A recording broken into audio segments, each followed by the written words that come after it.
Histories of the Kings of Britain by Geoffrey of Monmouth. Book 5.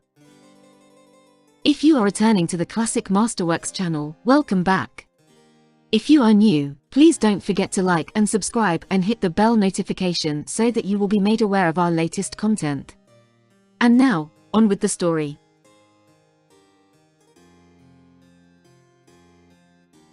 Chapter 1. Lucius the Glorious dieth. Meanwhile King Lucius the Glorious, when he saw how the worship of the true faith had been magnified in his kingdom, did rejoice with exceeding great joy, and converting the revenues and lands which formerly did belong unto the temples of idols unto a better use, did by grant allow then, to be still held by the churches of the faithful. And for that it seemed him he ought to show them yet greater honour, he did increase them with broader fields and fair dwelling houses, and confirmed their liberties by privileges of all kinds. Amidst these and other acts designed to the same purpose he departed this life, and was right worshipfully buried in the church of the first sea in the year from the incarnation of our Lord 156. No issue left he to succeed him, whence at his death dissension arose amongst the Britons and the power of the Romans was sore enfeebled withal. Chapter 2.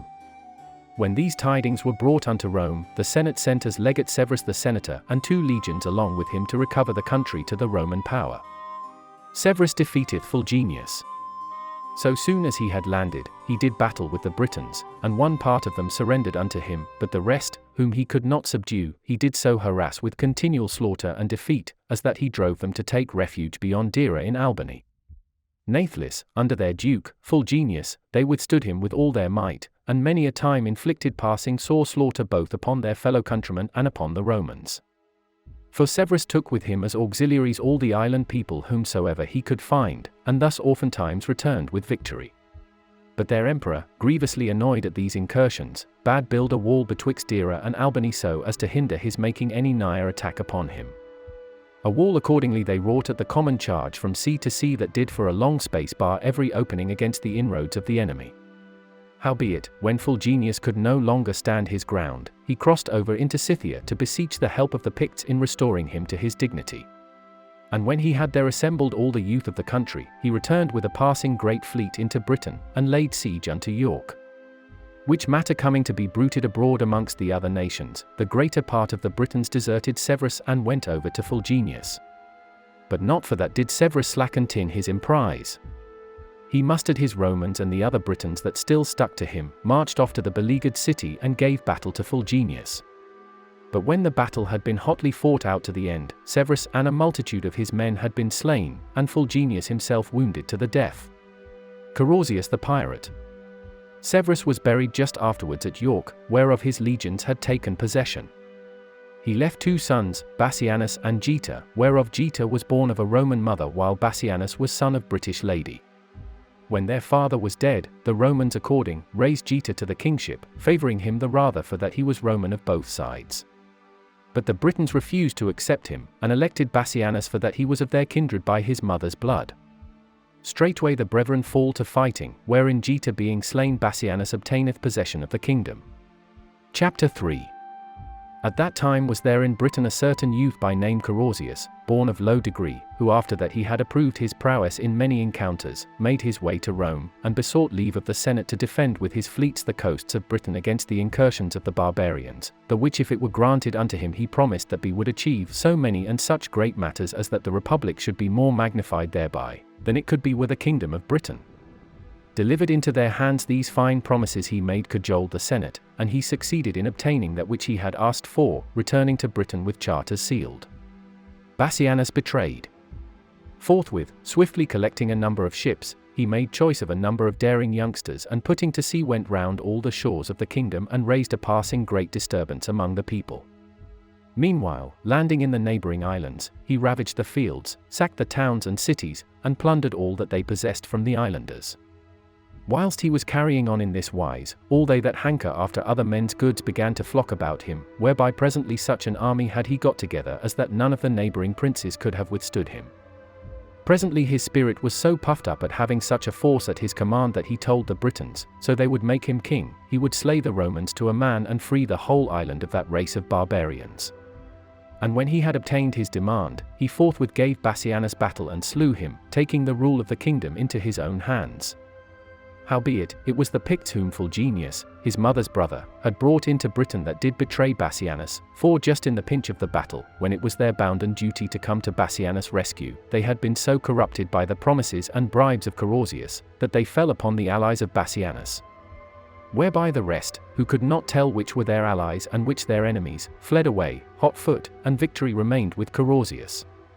He, when he had won the day, gave the Picts a place wherein they might dwell in Albany, and there abode they through after ages, mixed up with the Britons. Chapter 4. Electus is slain. When this usurpation of Carausius was reported at Rome, the Senate sent Electus as legate with 3 legions to slay the tyrant and restore the kingdom of Britain to the power of Rome. Straightway, as soon as he was landed, Electus did battle with Carausius, and after he had slain him mounted the throne of the kingdom. He then visited the Britons with exceeding bloody slaughter, for that they had deserted the republic and had stuck to an alliance with Carausius. Howbeit, the Britons, grievously indignant thereat, raised up Asclepiodotus, Duke of Cornwall, to be king, and making common cause, pursued Electus and challenged him to battle. He was then in London and was celebrating a festival to the gods of the country. But the moment he was aware of Asclepiodotus' arrival, he quitted the sacrifice and issuing forth with all his forces against him right stoutly delivered his attack. Howbeit, Asclepiodotus was too strong for him, and after scattering his troops compelled Electus to flee in such sort as that following hard on his heels he at last overtook and slew him, along with many thousand men to boot. And when the victory had thus fallen unto him, Livius Gallus, that was colleague of Electus, called together the remainder of the Romans into the city and shut the gates, setting garrisons in the towers and other places of defence, weening that he could thus make stand against Asclepiodotus, or at leastwise escape the death that threatened him. Siege of London. But Asclepiodotus, espying this that he had done, straightway laid siege to the city and sent word to all the dukes of Britain that he had slain Electus with many of his men, and was now besieging Gallus with the residue of the Romans within London, wherefore he did most earnestly pray and beseech each one of them to hasten as speedily as might be to his assistance. For the whole race of the Romans might likely be exterminated out of Britain, so only they all joined in a common assault upon the besieged. In answer to his summons accordingly came the Demeti, the Venidocians, the Deiri, and they of Albany together with all other whatsoever of British ace. And when all had come together before the Duke's own eyes, he bade innumerable engines be made wherewith to batter down the walls of the city. Every single man setteth him to the work, daring and hardy, and doeth all that one man may do to storm the city. Forthwith the walls are battered down and a breach is made whereby they force an entrance and put the Romans to the sword. But the Romans, seeing that they were being slaughtered without a moment's stay, persuaded Gallus to surrender and deliver himself and them up to Asclepiodotus, praying him of his mercy that they might be allowed to depart with their lives. For well nigh all of them were already slain save one single legion that still survived. Diocletian, his persecution.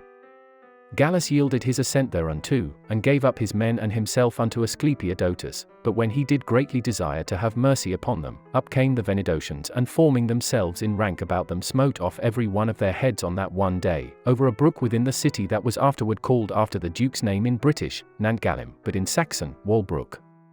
Chapter 5. The Romans thus trampled underfoot, Asclepiodotus took the crown of the kingdom, and with the assent of the people set it upon his own head. Thenceforward he ruled the country in right justice and peace 10 years, checking the cruelties of robbers and the murders wrought by the knives of the highwaymen. In his days arose the persecution of the Emperor Diocletian, wherein Christianity was well nigh blotted out of the whole island, wherein it had remained whole and inviolate from the days of King Lucius. For Maximianus Herculeus, chief of the armies of the foresaid tyrant, had conquered the country, and by his command all the churches were thrown down, and all the sacred scriptures that could be found were burnt in the marketplaces. The priests, moreover, that had been elected, along with the faithful committed to their charge, were put to death, insomuch as that a thronging fellowship of Christians did hasten to vie with one another which should first reach the kingdom of heaven and the delight thereof, as though it had been their own abiding place.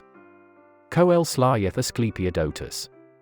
God did therefore magnify his mercy upon us, and in the day of persecution, lest the British people should lose their way utterly in the thick darkness of that dreadful night, did of his own free gift illumine lamps of exceeding brightness in his holy martyrs, whose tombs and places where they suffered would kindle no feeble glow of divine charity in the hearts of their beholders, Had not all knowledge thereof been lost unto their fellow countrymen through the grievous perversity of the barbarians?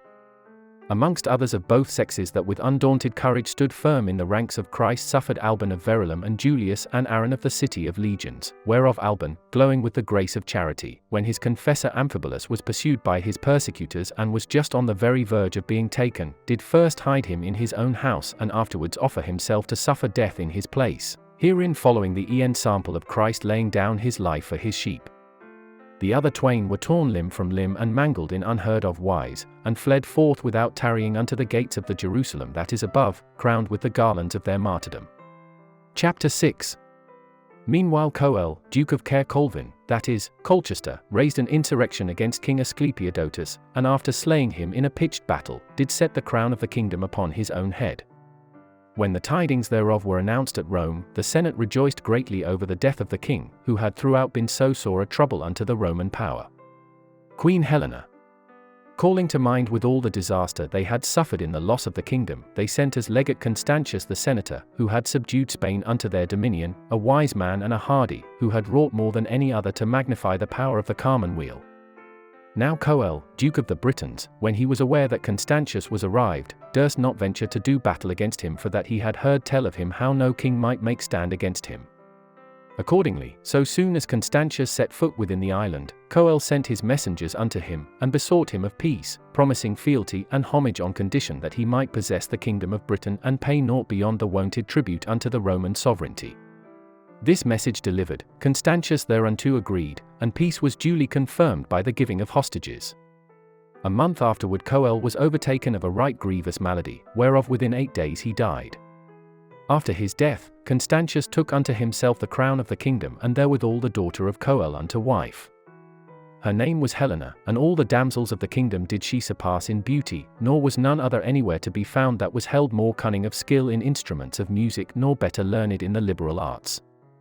None other issue had her father to succeed him on the throne of the kingdom, wherefore he had made it his special care that she should be so instructed as that she might the more easily take in hand the government of the realm after her father's death.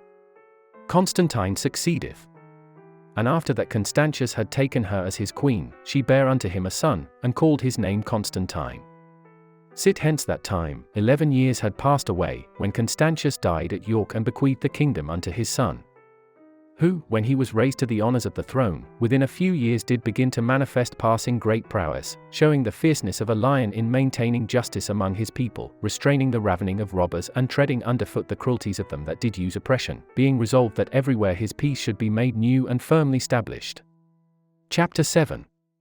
At that time was there a certain tyrant at Rome, Maxentius by name, who strove to oust every upright citizen from his inheritance, and with most hateful tyranny did oppress the commonweal.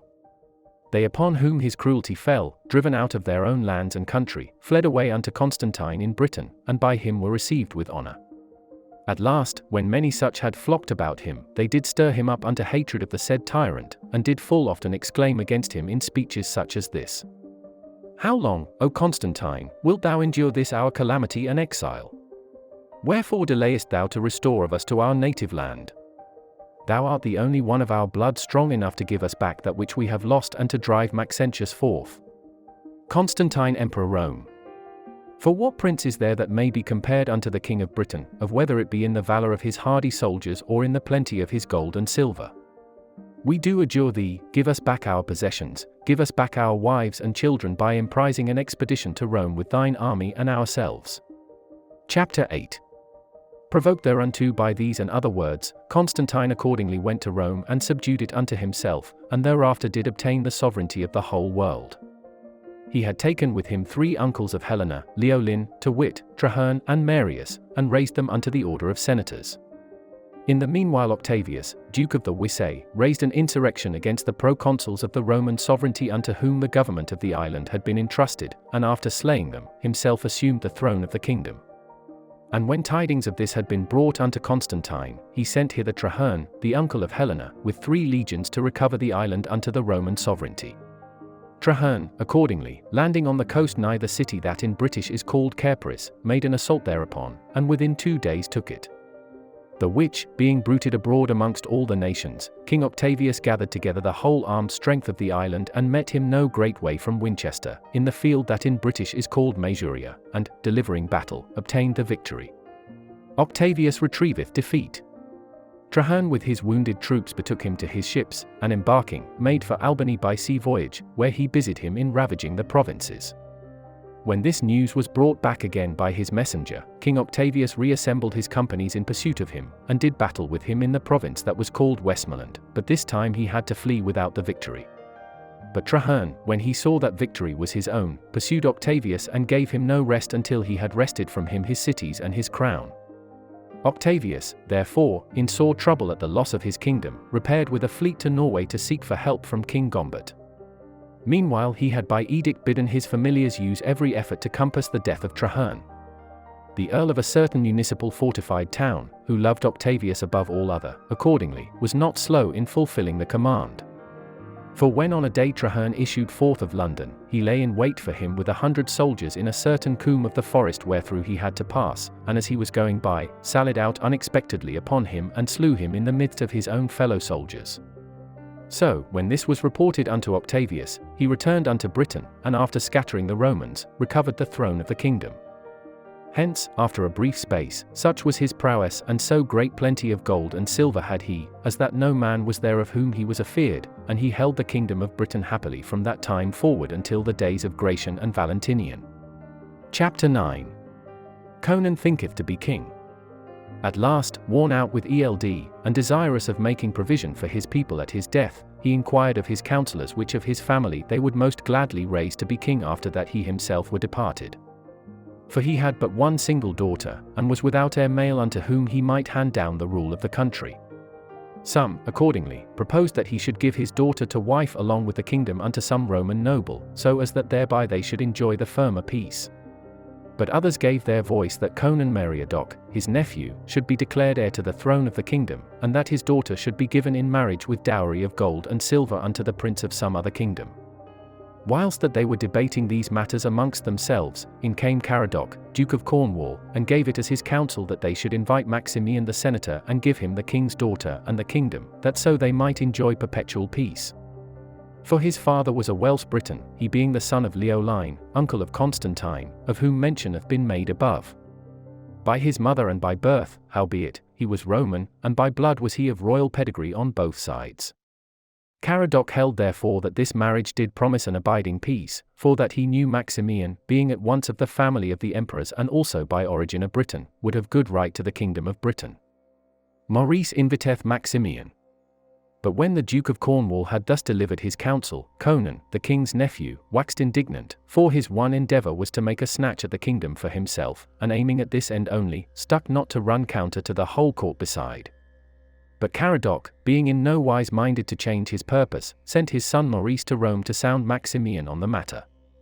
Maurice himself was a big man and a comely, as well as of great prowess and hardiment, and if any would gainsay aught that he laid down, he would prove the same in arms in single combat. When, therefore, he appeared in presence of Maximian, he was received in becoming wise, and honoured above the knights that were his fellows. At that time was there a mighty quarrel toward betwixt Maximian himself and the two emperors Gratian and his brother Valentinian, for that he had been denied in the matter of 1/3 part of the empire which he had demanded.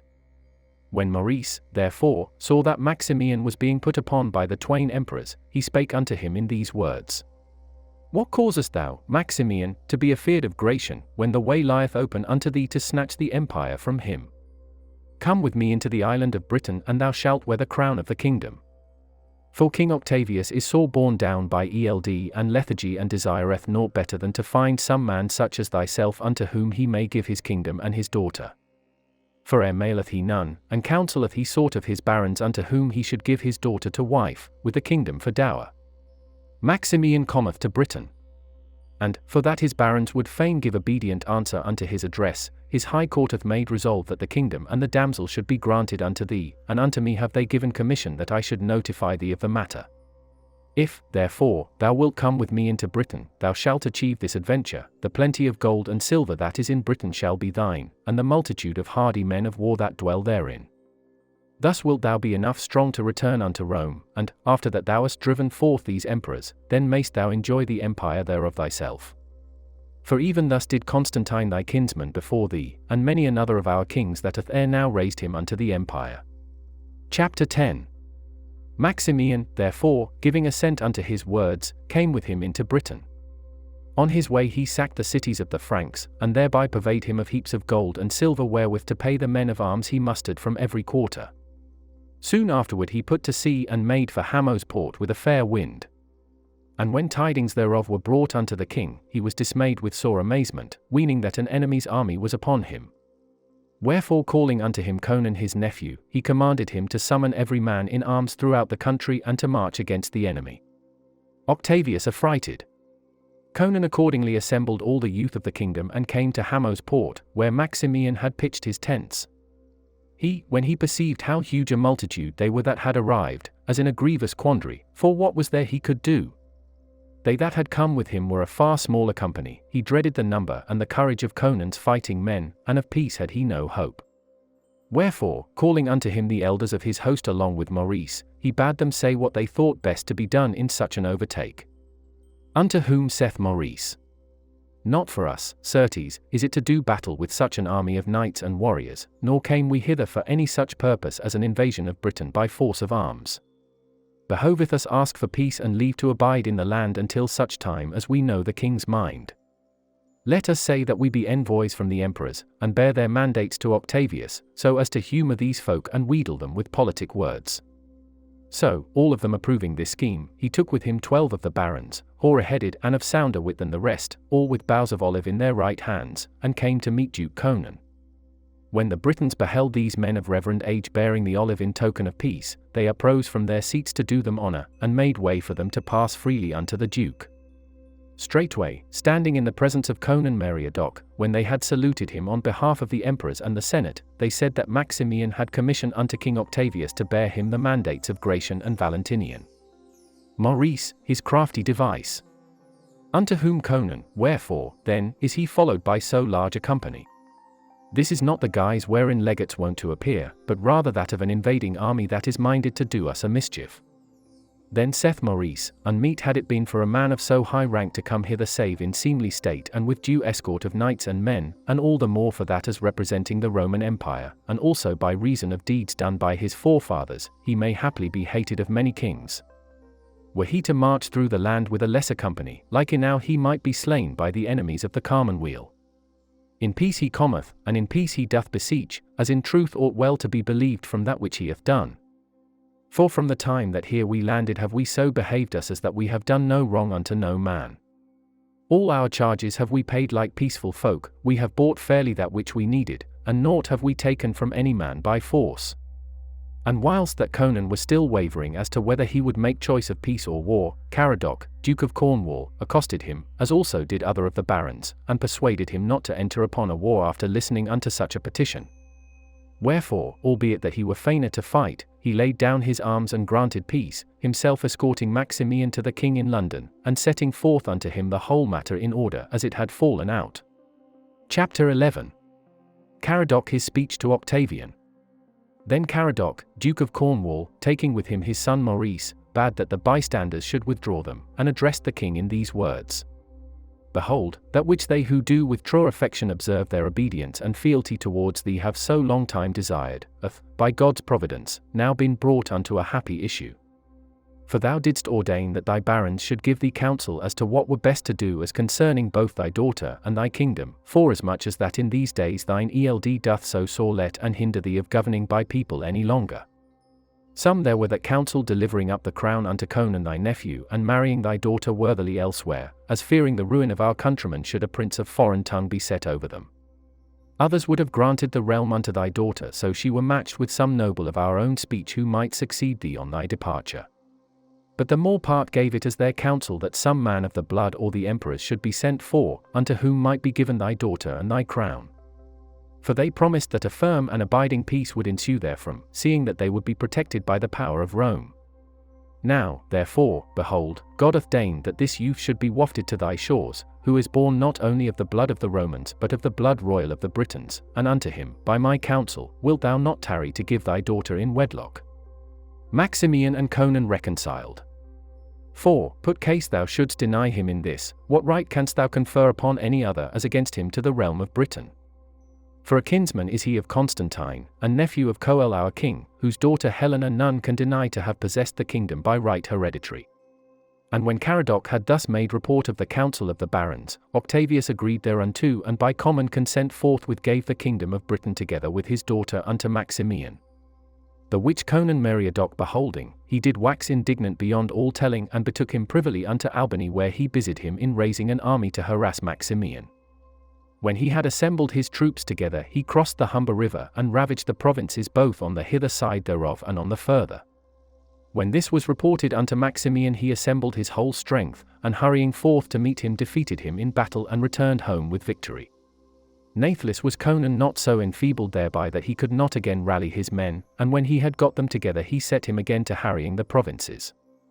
Maximian accordingly returned, and fought several battles with him, wherein at one time he would come back victorious and at another worsted. At last, after each had inflicted sore loss upon the other, the friends of both did come betwixt, and a reconciliation was brought about. Chapter 12. Maximian invadeth Armorica. 5 years later Maximian, puffed up with pride and surquadry by reason of the passing great store of gold and silver that did daily flow in upon him, fitted out an exceeding mighty fleet and assembled every single armed warrior in Britain. For the realm of Britain was not enough for him, but he must needs seek also to subjugate the Gauls. Crossing the Channel, he went first into the kingdom of Armorica, that now is called Britanniae, and made war upon the Gaulish folk that did then inhabit therein. But the Gauls under Duke Inbald coming to meet him, did battle against him, wherein the more part finding themselves in sore jeopardy did fettle them to flee, for Duke Inbald had fallen, and 15,000 men-at-arms that had come together from all parts of the kingdom. And when Maximian had achieved so notable a slaughter, he was overjoyed beyond all measure, for well knew he that after the death of so many fighting men he should soon subdue the country. He therefore called Conan unto him without the ranks, and saith unto him, somewhat smiling the while, Lo, we have won us one of the fairest realms of Gaul, and herein, behold, lieth good hope that we be able to win the rest. Hasten we, therefore, to take the cities and strong places thereof, before the tidings of this jeopardy fly forth unto further Gaul, and call the rest of the peoples to arms. For, so we can hold this kingdom, I misdoubt me not but we can subdue the whole of Gaul unto our dominion. Maximian covenanteth with Conan. Nor let it irk thee to have yielded the kingdom of Britain unto me, albeit that thou hadst hope of possessing it thyself, for whatsoever thou hast lost country therein will I make good unto thee in this country, for in this kingdom will I make thee king, and it shall be another Britain that we will replenish with men of our own race after that we have driven out them that do now abide therein. For the land is fruitful of corn and the rivers of fish. The forests be passing fair and the glades and lawns thereof right pleasant, insomuch as that in my judgment is there nowhere to be found a land that is more delightful. And therewithal did Conan bow his head before him and con him thanks, promising that, so long as he should live, he would do him homage and fealty as his loyal vassal. Chapter 13. After this they called out their troops and marched upon Rennes, taking it the same day. For when they heard how cruel were the Britons and how they had slain their fellow countrymen, the citizens fled the swiftest they might, leaving behind them the women and children. Others in the other cities and other towns did follow their ensample, whereby was easy entrance made for the Britons, who into whatsoever place they entered, slew all that therein was of male kind, sparing only the women. At last, when they had utterly done away every single male that dwelt in the whole of the provinces, they garrisoned the cities and towns with British warriors and established camps in divers places upon the headlands. He peopleth the land with Britons. Accordingly, so soon as Maximian's cruelness was bruited abroad throughout the other provinces of Gaul, a mighty consternation fell upon every duke and every prince, so as none other hope had they save only in offering prayers and oblations to their gods. From every country quarter they fled unto the cities and strongholds and whatsoever places seemed to offer a safe refuge. Maximian, therefore, finding himself so mighty a terror unto them, took fresh hardihood, and made haste to multiply his army by offer of swinging bounties unto recruits. For whomsoever he knew to be greedy of other men's goods, him did he enlist, and stinted not to stuff their wallets with gold or silver, or largesse of one kind or another. Chapter 14. Thereby did he gather such a host about him as he weened was enow for him to be able to subjugate the whole of Gaul. Howbeit, he did put off practicing further severities for a brief space, until the kingdom he had taken began to settle down and ire should have replenished it with a British folk. He accordingly issued an edict that 100,000 of the common folk in the island of Britain should be collected and should come to him, besides 30,000 soldiers who should safeguard them that were to remain in the country from any incursion of the enemy. Conan sendeth for British women. And when all these things were accomplished and the Britons had arrived, he distributed them amongst all the nations of the kingdom of Armorica, and did thus create a second Britain, the which he did bestow upon Conan Meriadoc. But he himself with the rest of his fellow soldiers went into further Gaul, and after divers most grievous battles did subdue the same, as well as the whole of Germany, having obtained the victory in every single battle. Then, stablishing the throne of his empire at Trier, he did so furiously wreak his revenge upon the two emperors Gratian and Valentinian, that he slew the one and put the other to flight from the city of Rome. Chapter 15. In the meanwhile the Gauls and Aquitanians did sore harass Conan and the Armorican Britons, and annoy them continually with repeated incursions, which Conan withstood, repaying slaughter with slaughter and right manfully defending the country committed unto him. And when the victory had fallen unto him, he was minded to give wives unto his comrades in arms, so that unto them might be born heirs that should possess that land in perpetuity. And that they might make no mixture with the Gauls, he issued decree that women should come from the island of Britain to be married unto them. He therefore sent messengers into the island unto Dionotus, king of Cornwall, who had succeeded his brother Caradoc in the kingdom, that he should take charge of this business. Ursula and 11,000 virgins. For he himself was noble and exceeding powerful, and unto him had Maximian entrusted the rule of the island, while he himself was busied in the aforesaid emprises. Now Dionotus had a daughter of marvellous beauty whose name was Ursula, whom Conan did desire above all things beside. Chapter 16. Dionotus accordingly, upon seeing Conan's messenger, being desirous of obeying his wishes, assembled together from the divers provinces the daughters of nobles to the number of 11,000, and of others born of the common people 60,000, and bade them all meet together within the city of London. He commanded further that ships should be brought thither from the various coasts wherein they might be sent oversea unto the husbands that awaited them. For albeit that in so vast a company many there were that were well pleased with their lot, yet were there more unto whom it was displeasing, for that they loved their kinsfolk and their country with a greater affection. Nor, haply, were lacking some who preferring chastity to marriage would rather have lost their life even in some foreign nation than obtain wealth and a husband on this wise. For albeit that few were of the same mind, yet would well nigh all have chosen somewhat different could they have had their own way in the matter. The virgins shipwrecked. When the fleet was ready, the damsels go aboard and dropping down the river Thames make for the high seas. At last, just as they were tacking to make the shore of Armorica, a contrary wind sprang up in their teeth and very soon scattered all their company. The ships were all in sore jeopardy in the midst of the sea. The more part of them foundered, and those that did escape utter shipwreck were driven onto barbarous islands, where they were either slain or sold into bondage by the uncouth people, inasmuch as they had fallen among the detestable soldiery of Guanius and Melga, who by command of Gratian did ravage all the nations along the coast and Germany itself with dreadful slaughter. Guanius was king of the Huns and Melga of the Picts, whom Gratian had specially commissioned and sent into Germany to harass and slay them that favoured Maximian. Whilst these were roving along the seaboard plundering and murdering, they met the damsels as they were driven onto the shore in those parts. These Ambrones, beholding the beauty of the damsels, would fain have wantoned with them, but meeting denial, fell upon them and slaughtered by far the most part of them without mercy. Then the detestable dukes of the Picts and Huns, Guanius and Melga, who favoured the cause of Gratian and Valentinian, when they learnt that the island of Britain had been emptied of all its men-at-arms, hurriedly steered thitherward, and taking them of the neighbour islands into their alliance made straight for Albany. Setting their men in marching order they accordingly invaded the kingdom wherein was neither ruler nor defender, and slaughtered the helpless common folk, for Maximian, as hath been said, had taken with him all the young fighting men that he could find and had left behind none but the unarmed and witless tillers of the soil. Gratian Municeps and Gratian the emperor. So when Guanius and Melga found that they could make no stand against them, they made no small slaughter amongst them, never ceasing to sack and ravage the cities and provinces as they had been so many sheepfolds.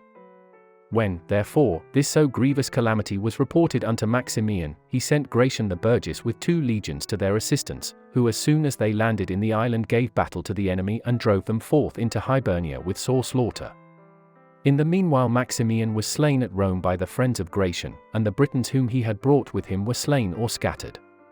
They that made shift to escape betook them to their fellow countrymen in Armorica that now was called the other Briton. Thank you for watching. We look forward to presenting you with Book 6 soon. If you are returning to the Classic Masterworks channel, welcome back. If you are new, please don't forget to like and subscribe and hit the bell notification so that you will be made aware of our latest content.